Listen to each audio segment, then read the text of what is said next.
I've had a chance to sit down and watch this film, and I have to say I absolutely loved it. So congratulations. Oh, thank you. Thanks so much. So tell us a little bit about where the idea first came about for this film, because it is so creative and so fresh and new. Where did the idea first come about? So the project was originally developed between the Steve Jaggi Company up in Brisbane and Mar Vista Entertainment in LA. And we had this beautiful script written by Jacob Stock, who's based out of LA.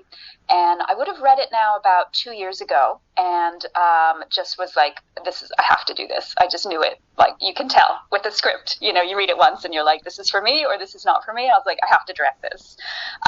We were in the middle of shooting Dive Club, so we had to wait a little while. I had to wait about a year. But then, last sort of September, October, we went into production and made it a reality. So what was it about the screenplay that made you decide I need to do this one? Was there something in particular that kind of spoke to you?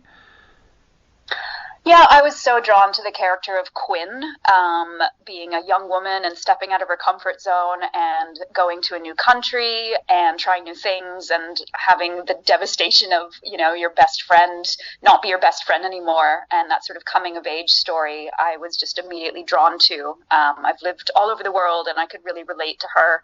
Even as a 15-year-old character, I was like, yeah, I get it. So did that make casting Quinn quite hard? Because it sounds like you fell in love with the character as soon as you read the character. So did that make casting kind of difficult to find the right actress to play Quinn? Actually, no, not really. No, Isabella Rose just immediately stood out to us, and she just came with such great energy and just was so committed to the role, completely understood it, jumped right into it. Like, she was just such a natural fit for the role. So it was actually pretty easy. Casting came together quickly and simply, I must say.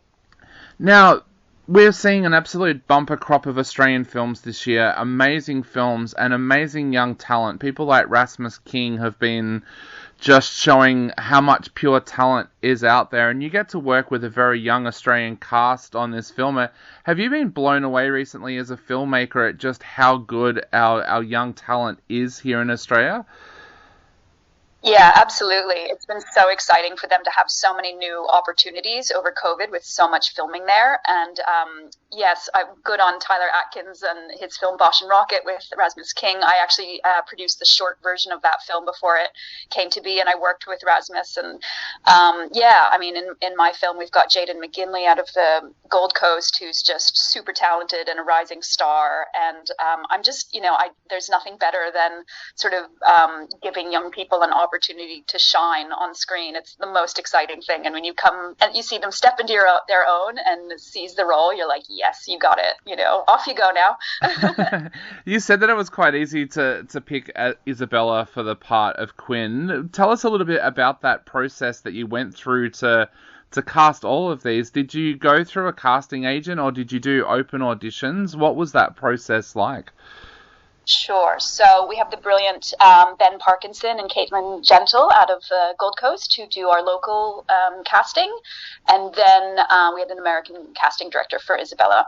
So it's all self-tapes. It's all Zoom recorded tapes that we get in and watch them all. And it's hard. I mean, I'm actually so used to it because all of my films have shot during the COVID era. So I've actually not ever had in-person auditions. So it's sort of normal, but it's a little difficult to get a sense of the person and their height and the little chit chat that happens before they do their scene, so I definitely miss all that. So you're kind of, to some extent, going on a wing and a prayer. But I just got super lucky with the chemistry between Jaden and Isabella playing Quinn and Teddy, that their chemistry was just perfect from the get-go. So it made my job so much easier. Yeah, there's so many amazing things going on in this film, from environmental messages, as you said, young people finding themselves in a new environment, and then there's the mystery element of it. As a director, how difficult was that for you to tie all that in, or was it all there in the script in the first place?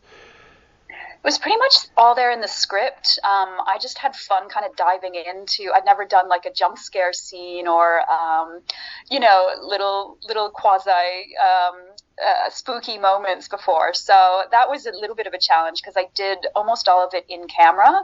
But no, it was kind of all there. So I just, I really used the script as a guideline and went from there. And locations were a little tricky coming together, but I hope we melded the world beautifully between a few locations on the Goldie and Brizzy. So yeah, it was fun. How important was that environmental message for you to get across in the film as well? Was that something that really attracted you to the film? 100%. I would say it's kind of why I did it. I'm always drawn to environmental messages. I think they're more important than ever. And for our young people to tell these stories, I mean, this is the earth they're going to inhabit. So anytime I can get any sort of message across, I mean, I just think it's essential for the survival of the human race, frankly.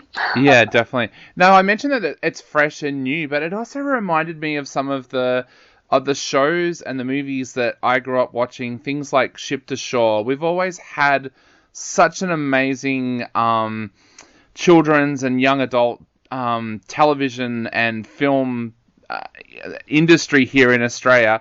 How does it feel being part of that and being able to tell these stories for the new generation? Because it's always felt that Australia has been so far ahead in that genre. Mm-hmm. Yeah, it's a good question. So I'm a dual citizen. I've been living in Australia for 12 years. I didn't grow up with some of the same shows. So, I was raised on like the Goonies, that sort of thing. So yeah, I like to think that I kind of bring a fresh take to it, but undoubtedly am influenced by Australian culture and love being a citizen and consider myself more sort of Aussie than American at this point. So yeah, happy to be continuing that tradition. Now, you mentioned before about the jump scares, and that was something new for you. Was that something that you had to talk to the cast about, working with a younger cast? Of course, if you've got a seasoned professional that's used to being in horror films or something like that, it's something that they're used to. But when you go into something like supernatural like that with a young cast, is it something that you sit down and talk to them about? Same with the more emotional scenes as well? Sure. No, I mean, filming like horror and jump scares is like the most uneventful thing. It really all comes together during the edit. So it's like the most not scary thing. It's like, okay, here's your feet. Now just all you have to do is walk down a hallway and now you have to open a door. It's very non-eventful on set. And then it's really like the music and the pacing of the edit by my brilliant editor, Charlotte Cutting. That's where that all sort of comes together. The more emotional scenes, I don't know. My cast was just so able to tap into them really seamlessly. What I did note with interest is one key sort of heart-to-heart moment between Teddy and Quinn. We got sort of rained out and we had to do half the scene on a different night. And the second night that we did it in their close-ups, like it was just amazing. They just sort of like, we weren't even scheduled to shoot that scene that day, and they just dropped into this incredible emotional scene and gave this stunning performance. And I actually ended up like using the coverage just from that night to tell the story. So no, I mean, I just think that's the magic of working with actors. I feel like I'm asking them to go out on the limb and do this huge thing, and they hadn't prepared the scene, and it was just perfect. So they amazed me on a daily basis. Definitely. And you got to work in one of the most beautiful environments, not only in Australia, but in the world. What is it like being able to work with such amazing scenery around? Because that must add to the film when you're working on it as well. Oh, yeah. I've been so spoiled in my directing career. My first film was up in Palm Cove and far north Queensland. Dive Club was up in Port Douglas, and now 2 films on the Gold Coast in Brisbane. It's wonderful. I mean, it's just so refreshing. And we're not having to worry about, removing cityscapes and VFX. It's like, well, we'll just point the camera the other 280 degrees and then we're fine. So like Froggy Beach was a great example. I actually found it on Google Maps because I wasn't super familiar with it. And I was like, ooh, it points away from the Gold Coast. That's our beach. And I went there. I was like, yep, gorgeous. So, yeah. I got to go and work up on the Gold Coast for a week during the lockdowns here in Melbourne, and I felt really guilty, like being able to get away to somewhere so beautiful while my friends and family were in lockdown. Was that something that you experienced as well? Oh, fully. I mean, I didn't stop working for since 2020. So I feel enormous guilt. I've basically made my directing career because Queensland locked their borders and I got a chance to start directing. So very conscious that I'm coming from a place of privilege, a literal physical location of privilege and otherwise. So super lucky. I mean, yeah, I couldn't be more thanking my lucky stars. Definitely. Now, the film was so well received at the Gold Coast Film Festival. Does that make you less nervous about it being released now? Like, how are those nerves, or are you just excited that it's finally going to be able to get out there for a wider audience? Yeah, I've been counting down the days till it's in theaters. So we had such a good time at Gold Coast. It was a fantastic reception for the show. And then it went to the Winton Film Festival. Then it went to Cinefest Oz, and all these school children, got to experience it. And so now opening in cinemas is just so exciting. And, especially for Australia, where it's going to be in cinemas, because it's since opened on Disney Plus in the States, which is great, but there's like no immediate feedback. You're like, okay, it's on the television now, but theaters, it's like, oh wow, people are going and people are talking about it, and oh, they're photographing their tickets and like there's a real buzz to it being in cinemas. Yeah. So I'm just really excited for a wider audience to check it out and experience it during school holidays. That's such a big boost though for yourself as a filmmaker, and also for the Australian film industry with it screening on Disney Plus in America. How does that make you feel that it's on one of the biggest streaming platforms in the world? Pretty awesome, I have to say. It's something, not to go too woo-woo, as they say in America, but it's something I truly wished for and manifested. My editor will laugh. I literally put Disney Plus as my phone lock screen back in March when we were still in the edit, maybe February. I was like, because we knew it was sort of going to it had sold to Disney Channel, but I didn't know if it was going to go on Disney Plus. So I'm like, I manifested that one. I couldn't be happier. It's an amazing feeling.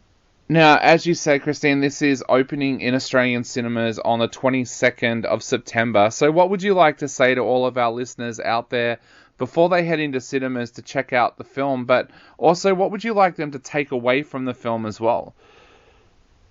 I just hope they have a great time following Quinn and Teddy along on their adventure, and that they remember that stepping out of their comfort zone is always, always worth it. Definitely. Well, Christine, thank you so much for taking the time to chat to us today. It's been an absolute honour having you on the show. I fell in love with Dive Club, and I've fallen in love with this one as well, so I cannot wait to see what you work on next.